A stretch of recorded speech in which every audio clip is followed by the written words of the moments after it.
is in Mark chapter 7, verses 1 to 12, if I'm not mistaken. 1 to 13.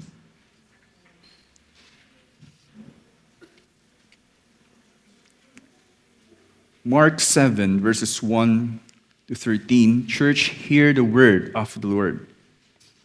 Now when the Pharisees gathered to him with some of the scribes who had come from Jerusalem, they saw that some of his disciples ate with hands that were defiled, that is, unwashed.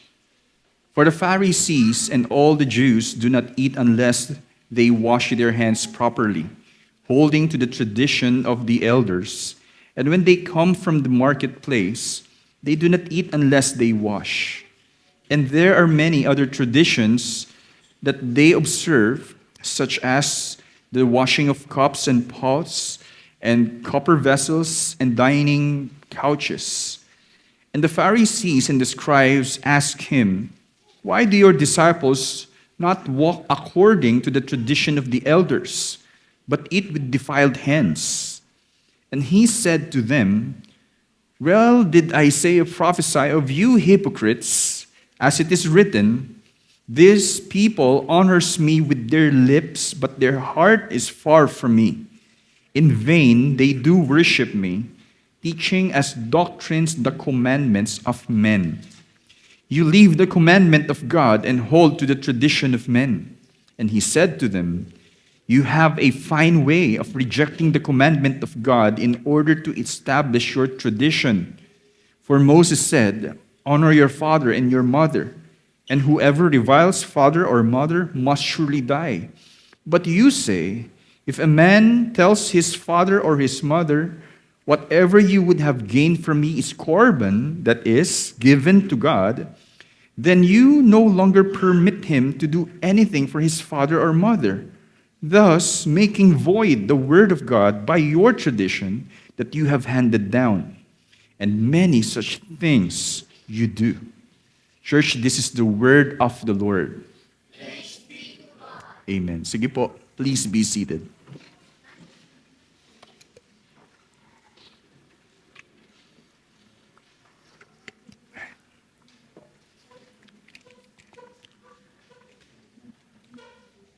Ngayon po ay buwan na selebrasyon po ng paggunita ng Reformasyon, the Protestant Reformation.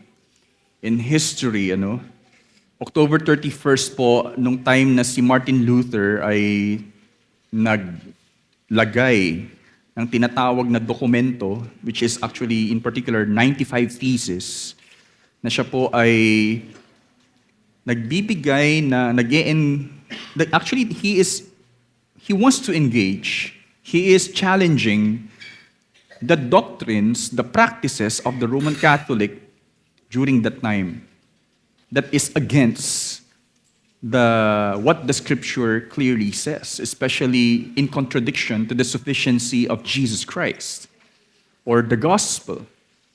That because of the practices that is happening during that time, hindi na talaga nalulugod ang Diyos.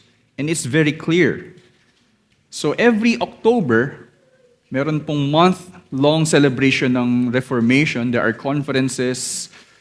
Kung hindi man sineselebrate mismo sa church, meron pong mga nag-gather na from different churches having this conference to commemorate yun pong Reformation. Pero meron din pong meron pong tinatawag na Reformation Sunday, which we can actually preach a sermon that from the Word of God, highlighting what the Reformers actually contended for. No? So in our Reformation Sunday sermon, our text is in Mark chapter 7, verses 1 to 13. Para po sa ibang mga Kristiyano, ang kanilang motto ay no creed but the Bible. Diba? Parang no creed but the Bible. So ibig sabihin, we do not simply submit to the Apostles' Creed. We do not submit to the Nicene Creed na atin pong kinonfess po kanina. Meaning, we do not adhere to any so-called doctrines, but only the Bible. Ang hindi po nila alam, yung sinabi nilang no creed but the Bible is also a creedal statement. Na parang kino-confess nila, no creed but the Bible. No? Na hindi po nila nauunawaan na yung creed ay hindi naman po ginawa sa kaunawaan lamang ng tao. But the creeds are actually based from the Scripture. Mamaya, maybe I will try to, we will try to understand the importance of the tradition, but not the tradition of men. Ayan. So, gaya ng nasabi na natin, maraming mga simbahan ngayon ang namumuhay lang sa kasalukuyan in our time today na tila sila ang unang nakaunawa ng salita ng Diyos. So when they open their Bibles, they will interpret it based on their own or personal understanding, not sensitive enough kung paano rin ito naunawaan ng ibang mga Kristiyano, not only in our time, but throughout the history of the church. We have to realize, again, na hindi po tayo yung unang nagbukas ng Biblia. Ang iba ay hindi sang-ayon sa historical tradition o denomination.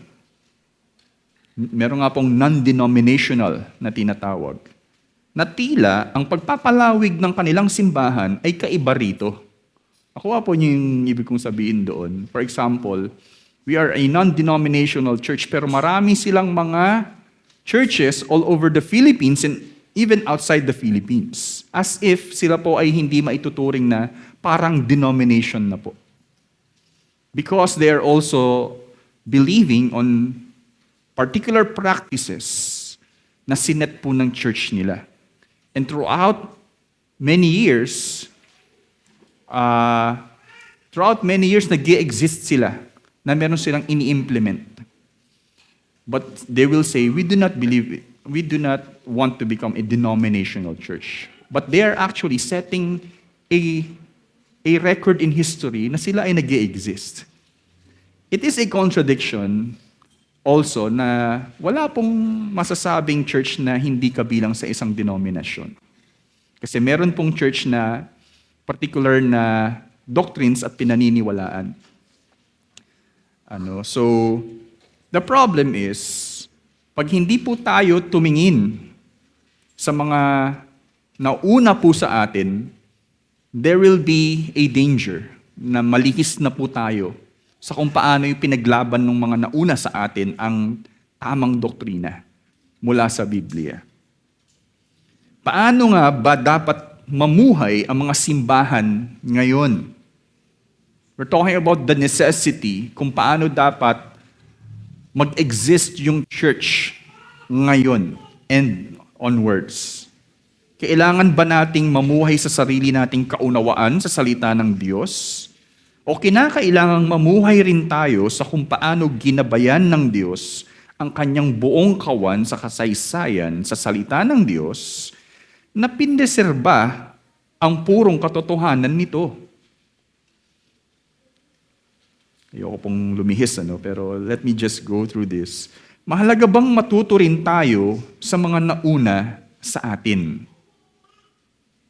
I want really to challenge us sa question pong yun.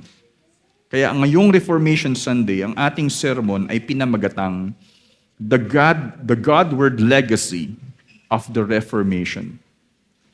The Godward Legacy of the Reformation. Kung meron pong naipasa o kaya naiset na hindi matatawarang devotion ang mga nauna sa atin, let's say yung mga reformers, yun po ay yung lagi silang patungo sa Diyos.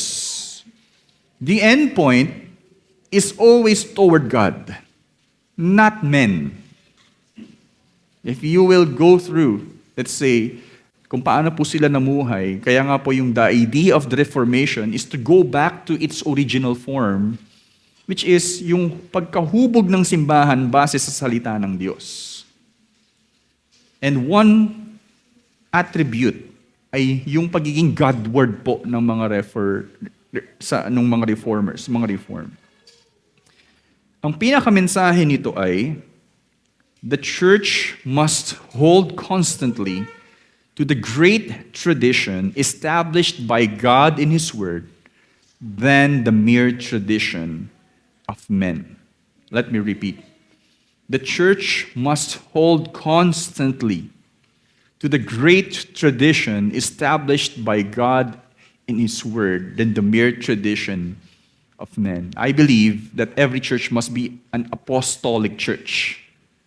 Ibig pong sabihin, nakabase po tayo sa mga apostol na itinalaga ni Jesucristo. Na nagkaroon ng mga katuruan sa Biblia. Ibig sabihin, we will not, kahit sa panahon po ng mga apostol, they will reject people that are in contradiction to the gospel of Jesus Christ, to the person of Jesus Christ. The apostles are faithful sa pagpreserba ng gospel. So the church even today must hold to that great tradition na tinatawag, na nakabase sa salita ng Diyos. And we should contradict any tradition that is also not based from the Scripture. Yung iba naman po, too much in the Scripture to the point that they are not also sensitive sa theology. Okay? Sa tamang pagkaunawa sa Diyos. Yung iba, maling interpretasyon po kasi ang nangyayari. And they will front, base sa salita ng Diyos, ito yung sinasabi. But they are not also faithful in understanding the truth of God sa buong pagkaunawa nito. Some people will only use certain verses. Okay, for the kids, ito yung inyong isulat.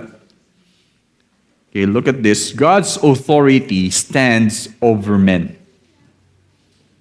God's authority stands over men. Let me give you an example. The Word of God has an authority because it is the Word of God, not men. So therefore, parang ito yung sinabi ni Pastor James dun sa conference, nakita ko lang po, hindi ako nakapanood din. No? Sabi niya, ang Word of God ay mas mataas sa atin dahil ito ay salita ng Diyos.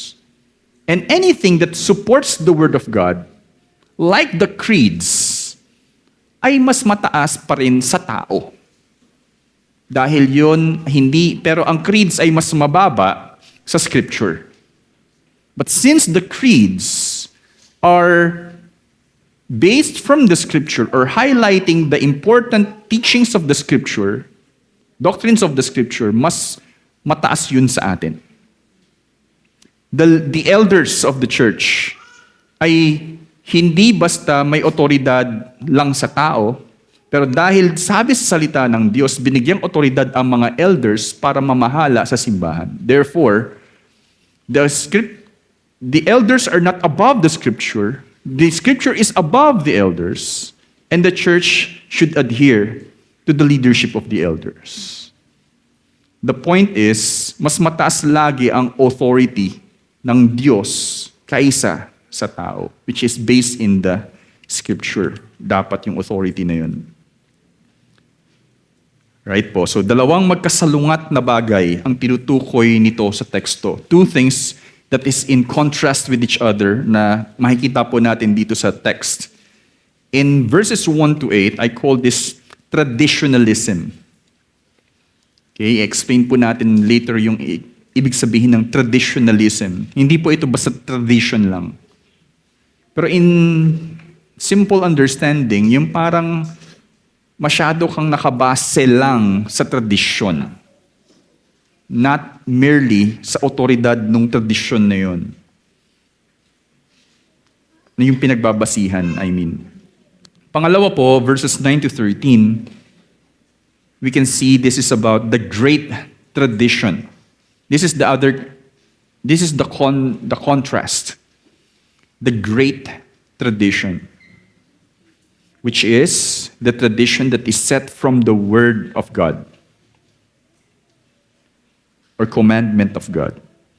Sa mga bata, although they are already plain as it is, pero in simple understanding pa rin, these are two words for you, man's way, at pangalawa, God's way. So yung traditionalism, we may say, it is man's way, pero yung great tradition is God's way. Nakabase sa Diyos. Okay. Got it? So let's begin with the first, traditionalism. Sa ni Marcos, tignan po natin yung text natin, verses 1 to 5, let's read. Now when the Pharisees gathered to him, to Jesus, with some of the scribes who had come from Jerusalem, they saw that some of his disciples ate with hands that were defiled, unclean, that is, unwashed. For the Pharisees and all the Jews do not eat unless they wash their hands properly, holding to the tradition of the elders. And when they come from the marketplace, they do not eat unless they wash. And there are many other traditions that they observe, such as the washing of cups and pots, and copper vessels, and dining couches. And the Pharisees and the scribes asked him, "Why do your disciples not walk according to the tradition of the elders, but eat with defiled hands?" Ayan. Dito po si Jesus, sa pagtungo nila ni Jesus, kasama yung kanyang mga disipulo, sa kabilang dako, mapapansin po ninyo yung text, ito yung time na si Jesus with the disciples ay tumungo sa tinatawag na other side, okay, which is Gennesaret. Galilee, let's say, okay, in your perspective, Galilee, crossing doon po sa Gennesaret by a boat, via a boat. And yun nga po, nagkaroon ng senaryo na hindi nakasama si Jesus sa boat, Jesus followed by walking doon sa tubig. And pagdating po sa Gennesaret, nagkaroon po ng ministeryo din si Jesus to heal the sick. Ang alam ko po, merong sa ibang account, may nakatagpo pa po dito na demon-possessed. And kung iisipin po natin yung konteksto, ang pakikipaghalubilo nila Jesus sa mga may sakit, ang isa sa maaaring makadungis sa kanilang kabanalan sa panloob. Kaya kinakailangang malinis sila para hindi ito makapasok at sila ay maging impure. Kasi po, malinaw naman din po na ang alam ko po sa Leviticus, ang sino man na may sakit na leprosy ay kailangan po talagang ma-quarantine, let's say. Maibukod sila, kawawa po yung sitwasyon nila, no? Parang nasa cave pa nga po yung iba. Pero dahil po, ayaw din ng Diyos, yung sakit na yon ay mag-spread. At yung templo, at sino man na dudulog sa Diyos sa templo, ay maging malinis. Which is, may symbolism din po yun ng kabanalan. Yung iba po, nagkaroon ng sakit ng leprosy dahil hinatulan ng Diyos because of their sin. The problem is, actually, Jesus nakihalubilo sa mga may sakit. Wala naman daw pong problema, basta't lilinisin yung kamay bago kumain.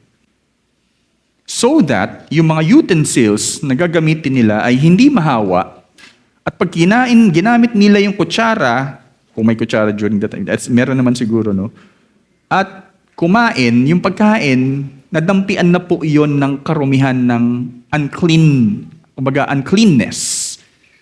Which will symbolize na yung karumihan nun, kasalanan, ay pwedeng makain, pumasok sa loob, yung puso nila ay hindi na maging pure. They are unholy. That's why the Jews have this kind of, ano bang tawag sa ganyan, OC, obsessive compulsion, na dapat malinis yung pagkain so that yung pagkain ay hindi pumasok sa puso nila, sa loob, at yung puso nila ay maging impure. Alam niyo po ba na pag naging impure, may ceremony bago ikaw ay maging pure. And they will not like na dumaan probably sa ceremony para ikaw ay mag-offer ka ng animal, right?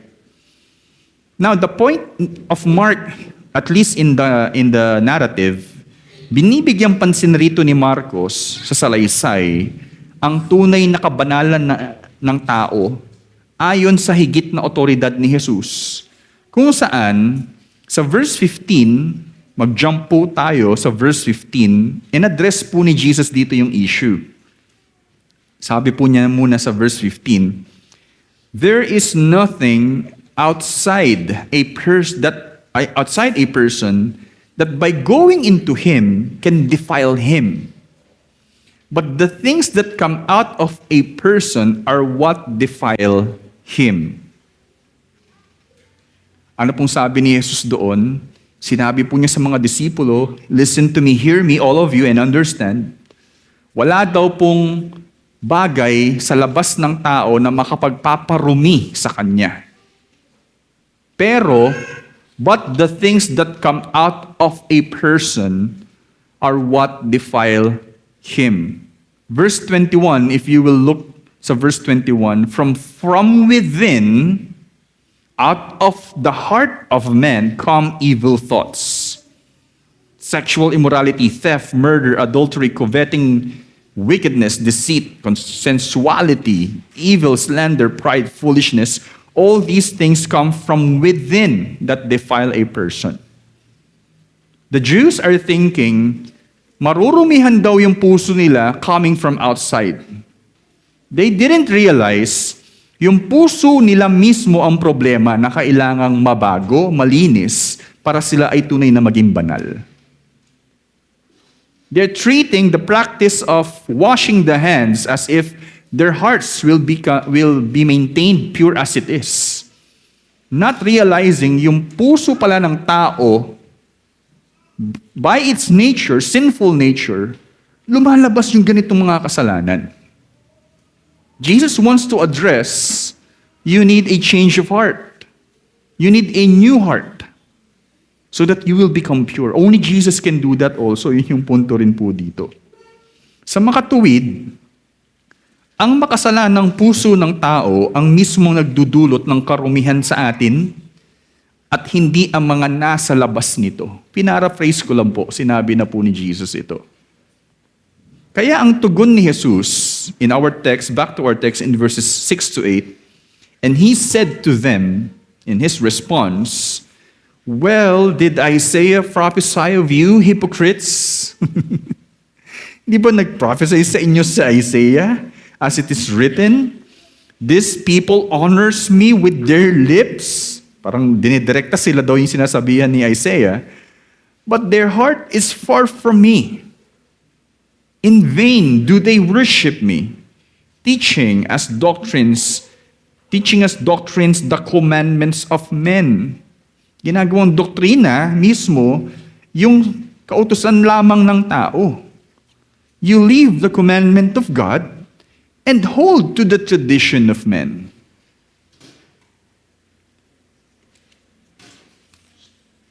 Ang mga Pharisees ay nakatuon ng husto sa mga ritual hanggang sila mismo ay nagkaroon na ng mga kasulatan na naglalaman ng mga kautusang hindi na ayon mismo sa Diyos. If you will remember in our sermon series sa Luke, may mga common, halos magkaparehas naman po yung Matthew, Mark, and Luke, Synoptic Gospels. Na-explain na po natin na yung mga Pharisees nagkaroon po ng ibang kasulatan. Hango din po sa Torah. But is like a commentary on the law. Yung Talmud na tinatawag. And part of the Talmud is Mishnah. Merong food laws. If I'm not mistaken, patungkol din po sa mga dapat na gawin na lumalabas, it is beyond the commandment. Yung paghuhugas, I don't think it is directly given by God. But based on the Mishnah, nakasaad po yun, which is not entirely inspired word of God. The problem here is, pag yung mga tao, tulad nila, ay gumagawa ng mga practices na hindi naman talaga sinabi ng Diyos. Sabi po ng New Testament scholar na si Mark L. Strauss, marami po akong maiko-quote dito po sa sermon.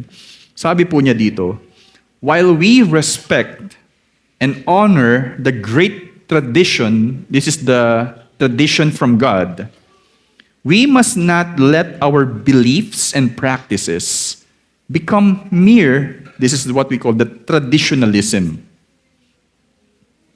Traditionalism is elevating human tradition to the level of Scripture, turning cultural applications for one time and place into eternal mandates that we impose on all believers for all time.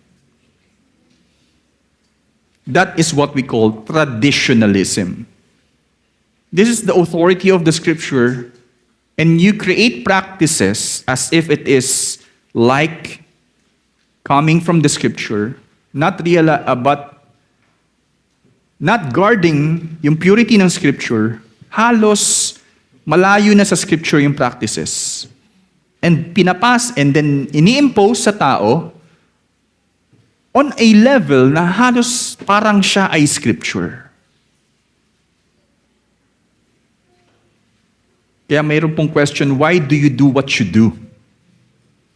Bakit nyo ba ginagawa yung mga ginagawa nyo? Naisip po ba natin na yun po ba talaga ay ayon sa salita ng Diyos? Walang masama, this is how I perceive this, walang masama sa mga nakaugaliang tradisyon o practices sa simbahan hanggat ang mga ito ay nakabase ng husto sa salita ng Diyos at hindi sumasalungat dito. Okay po? Isa pong example, yung First Ecumenical Council na nagpreserba ng mga creeds. Wala pong trace kung sino pong nakapagsimula ng Apostles' Creed, pero doon po nakabase din yung Nicene Creed.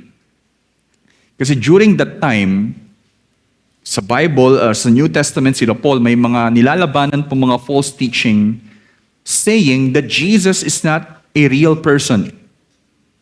Jesus is like only a phantom na sinasabi. Pag sinabi pong phantom, yung parang nag-spiritual lang na imahe and then hindi naman talaga nag-exist. Denying the resurrection, denying the crucifixion of Jesus, denying the Father who created the world from the beginning, denying the virgin birth. That's why if you will look to the confession of the creed, tinatayuan po yung mga doktrinang yon which is right from the Scripture. And if you do not know, these councils also are the one who canonized our Bibles today. Is that a contradiction? Sila po yung, pag sinabi natin, canonized, sila po yung nagsabi, ito yung mga libro sa New Testament at least. That council. Because the test is, any books, so-called, na nasulat nung panahon ng mga apostol, that is in contradiction to the truth of Jesus Christ is not really inspired. Sino bang nagsulat nun? Apostol ba yun? O may kaugnayan ba yun kay Hesus Kristo? May kaugnayan ba yun sa mga apostol din? Parang to measure, yun po yung mismong word ng canon, to measure yung standard ng Word of God, dapat nakaayon sa katotohanan ng Diyos. Okay po? Kaya po, ang natira, nakapasok na mga libro dito ay patungkol talaga po mostly sa katotohanan ng Diyos, the Father, Son, and the Holy Spirit. Kaya po yung Nicene Creed, the Apostles' Creed are hina-highlight yung Trinitarian confession. Kaya po, walang masama lumalabas sa tradition so long na talagang yun po ay nagsusuporta doon po sa doktrina din mismo ng salita ng Diyos. Okay po, so throughout the ages, the church was preserved because of the Word of God through the help of the creed. Kasi yung creed, guardrails po na tinatawag. For example, merong may tawag dyan, fence. Alam niyo yung pinball, yung parang bola na gumaganyan-ganyan. Hindi lalabas yung pinball na yon kung may guard. These are the creeds, and this is the scripture. The creeds do not allow us to go out of the scripture. Pinepreserba tayong laging patungo, dilong tayo sa scripture. Throughout the ages, yun po yung tulong ng confessions or creeds. Walang masama, masabi ko na ito, maraming mga isinasagawa sa simbahan dahil nakaugalian na ang mga ito.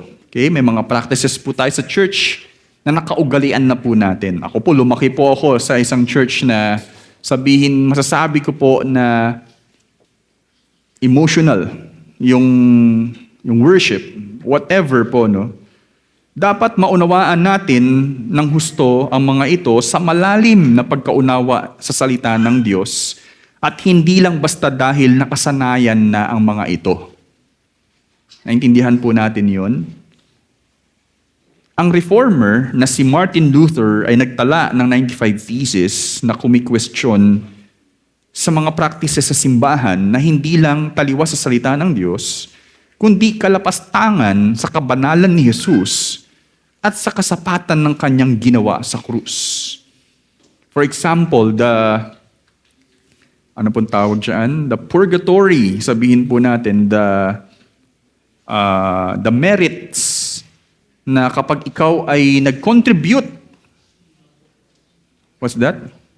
Indulgence. Yeah, indulgence.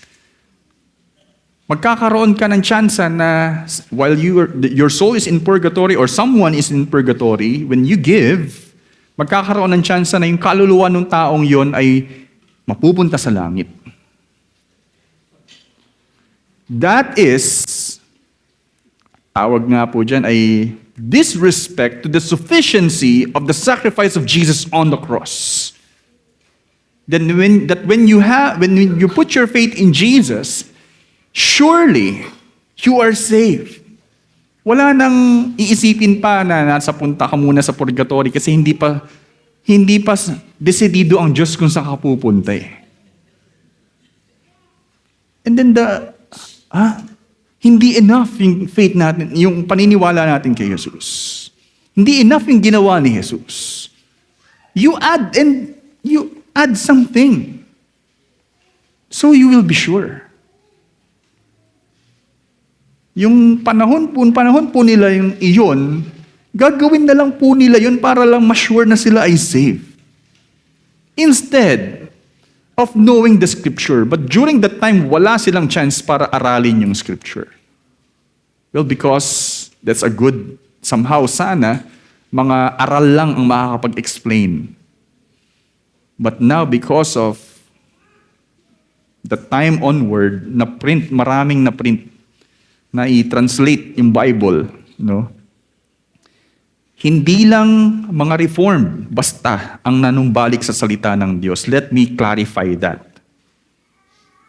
The Methodists, though they are like so-called Arminians, na ayaw natin, sa totoo lang po, ay faithful kahit papano sa salita ng Diyos, though we have differences in our salvation, for example.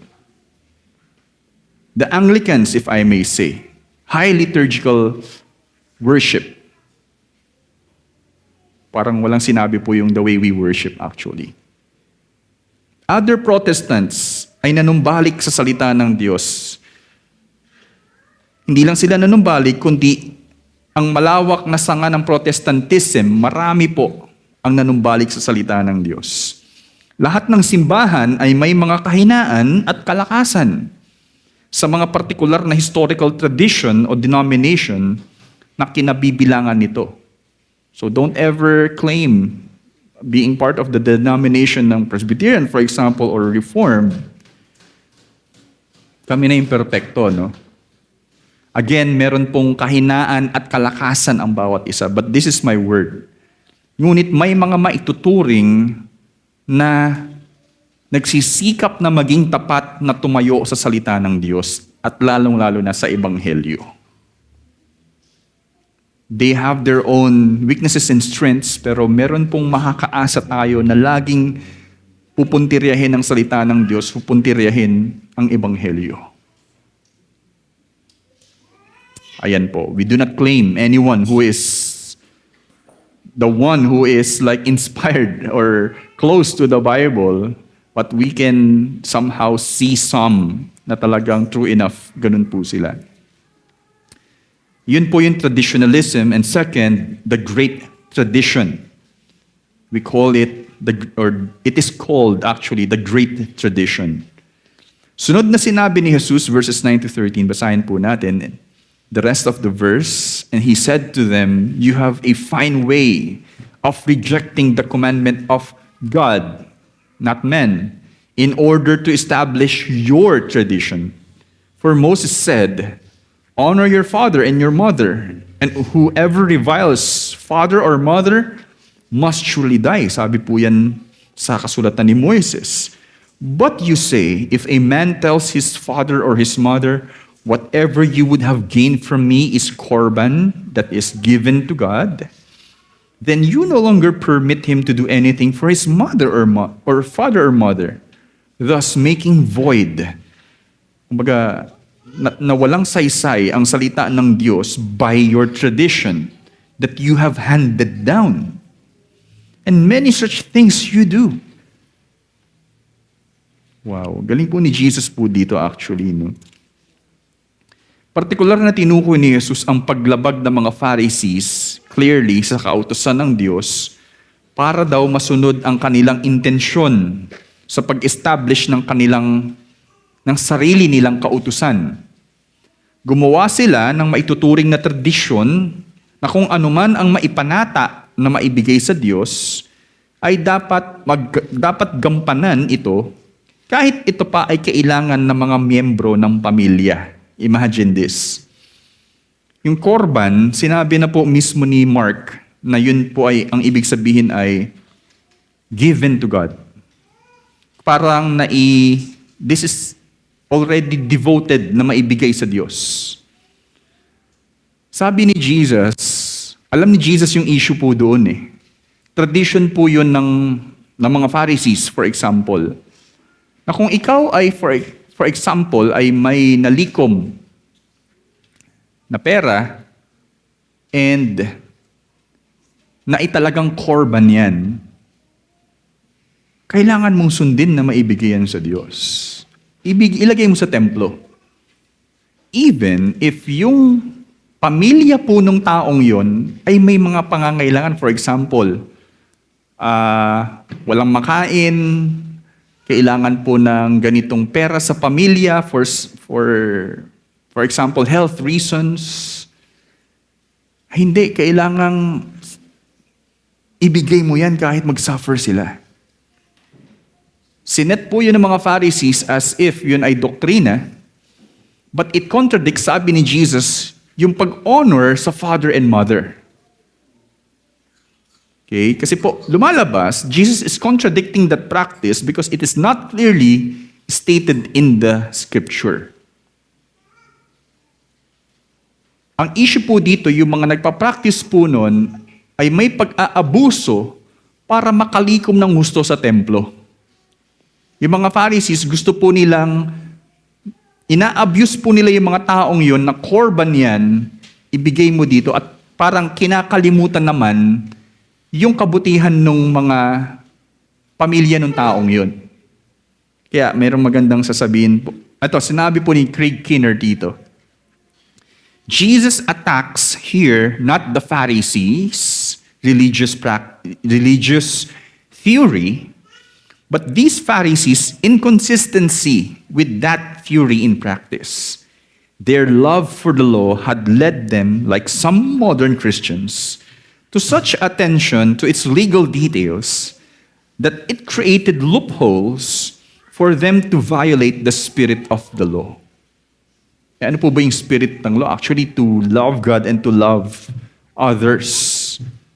So, nabaliwala po nila yung pagmamahal din sa kapwa nila para lang mas papagsilbihan yung kagustuhan po nila. Ginagamit yung ganung abuse sa law.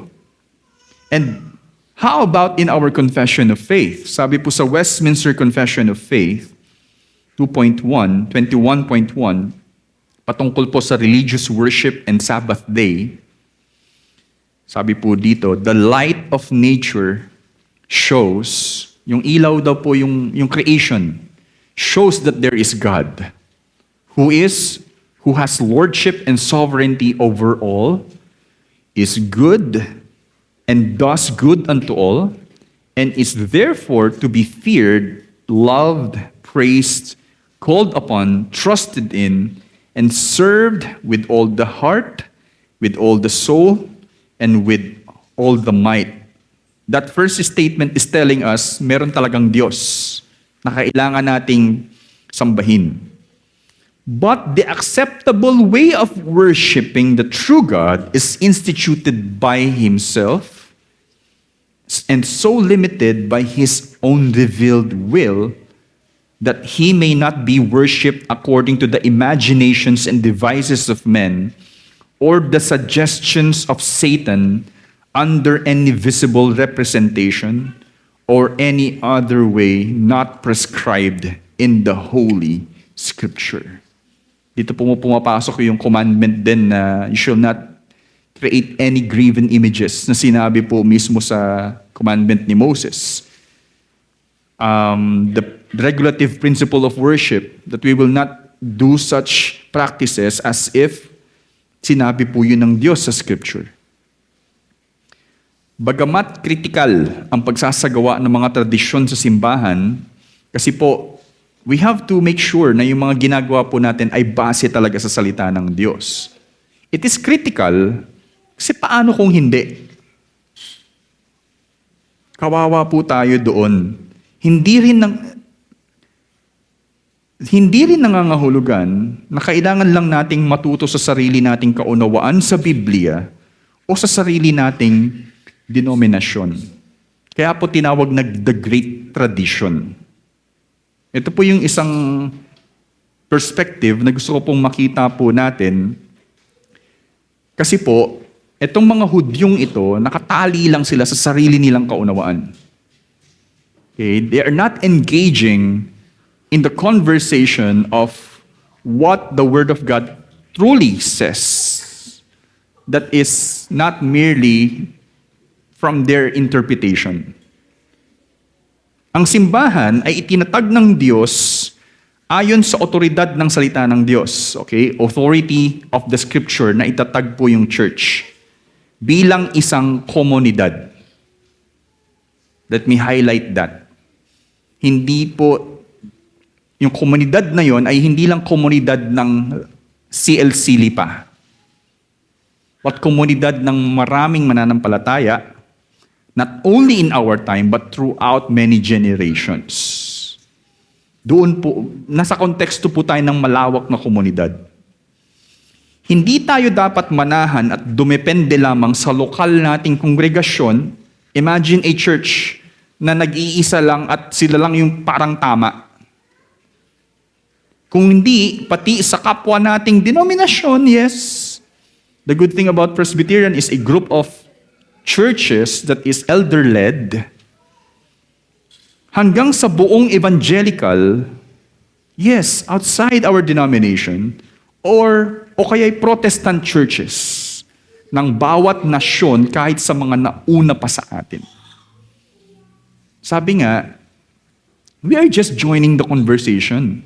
Hindi tayo nagke-create ng usapin natin. No, meron ng ongoing conversation eh. You join the community. Makipag-engage tayo kuno in that image kung paano dapat unawain yung salita ng Diyos. Pero kung ikaw ay nag-iisa lang na ikaw yung nag-i-interpret niyan, hindi ka pa gumagamit ng mga panigurado na aral nung iba, how can you listen to that preacher, let's say? Sabi nga nung isang joke nakinig ka ba sa preaching ko? Bago siya mag-preach, sinabi niya, by the way, this is my own interpretation. I did not rely on any sources or commentaries, for example. This is from inspired by God to me. And then sabi after, brother, nakinig ka ba sa sermon ko? Hindi. Bakit hindi? Hindi ka nga nakinig sa iba, ba't ako makikinig sa iyo? Actually, that's a joke, but the point is, we need to learn from each other. Especially in upholding the truth of God, yung purity ng sinasabi ng salita ng Diyos. Sa soberanya ng Diyos, tayo ay pinagbuklod ng kanyang banal na salita na napakalaking komunidad ng Diyos para mamuhay at maisagawa ito bilang the great tradition. Okay? Base po sa salita ng Diyos na tanging si Jesus ang pinuno nito, the head ng malaking komunidad na ito. Tayo ay nakikiisa sa selebrasyon ng Reformation kasama pati ang mga churches na hindi reformed, by the way, kahit po yung iba, hindi dahil sa mga nagsulong nito. We are not celebrating Martin Luther or Calvin or sino man, kundi dahil sa kahalagahan ng pagdakila sa Diyos bilang komunidad ng mga mananampalatayang itinaguyod ang kaluwalhatian ng Diyos sa kanyang through the gospel in the authority of the Scripture. Ibig sabihin, nakikiisa tayo sa sino man na nagtataguyod ng katotohanan ng Diyos sa kanyang salita sa ebanghelyo para sa kaluwalhatian ng Diyos. That's what we are trying to preserve. Okay po, so naway mamuhay tayo sa katotohanan ng mensahe sa atin sa umagang ito. Again, the church must hold constantly to the great tradition established by God in His Word than the mere tradition of men. Na nagsasabi ring God's authority stands over men. Dalawang magkasalungat na bagay ang tinukoy nito. Una, traditionalism. And second, the great tradition, o kaya'y man's way at God's way. And last quotation, sabi ko nga marami akong, I want to end up dito po sa magandang sinabi po ni Robert Moore, and I like them kasi napaka-gracious po ng mga ito. Siya po yung isang ginamit nating material ng retreat. Sabi po niya, like any family, God's family on earth has its problem. It's not always easy to cooperate with our sisters and brothers in the Lord. Talking about different churches and different denominations. We're all different. We have our own likes and dislikes, our own opinions, our own ways of doing things. But God's word clearly points out that God's vision for us is to be a family that stays together, prays together, and even plays together. Yung play po dyan is yung parang game. Team tayo. Hindi to para sa layunin mo. Mission ng Diyos yung ipataguyod natin. Magkaiba tayo ng simbahan, let's join forces. And in Matthew 28:18-20, the Great Commission, our risen Lord has made it abundantly clear what our common mission is. to disciple not just ourselves, but all the nations of the world. To achieve that, we cannot just crawl into our own little corner and let our light shine, na parang tayo lang yung tinawag ng Diyos. We all need to work together, empowered by God's Spirit, led by our risen Lord. Hindi lang po tayo ang tinawag dito sa Lipa. Few kilometers kilometer lang po, may church na po malapit dito na nauna pa po sa atin. Dito, meron din po. Yes, magkakaiba po tayo, pero we have to recognize na hindi lang tayo ang tinawag para dito sa Lipa. But we have to continuously be faithful sa tawag po ng Diyos by also recognizing the community of many believers dito po. Patuloy tayong mamuhay kasama ang malaking komunidad ng Diyos na tanging ang kanyang kalwalhatian lamang kay Jesus, base sa kanyang salita ang ating hangarin. Hindi po yung pangalan ng church. Sa Diyos lamang natin itutuon ang lahat-lahat sa atin. And that's the legacy that we have learned from the Reformation. So let us pray.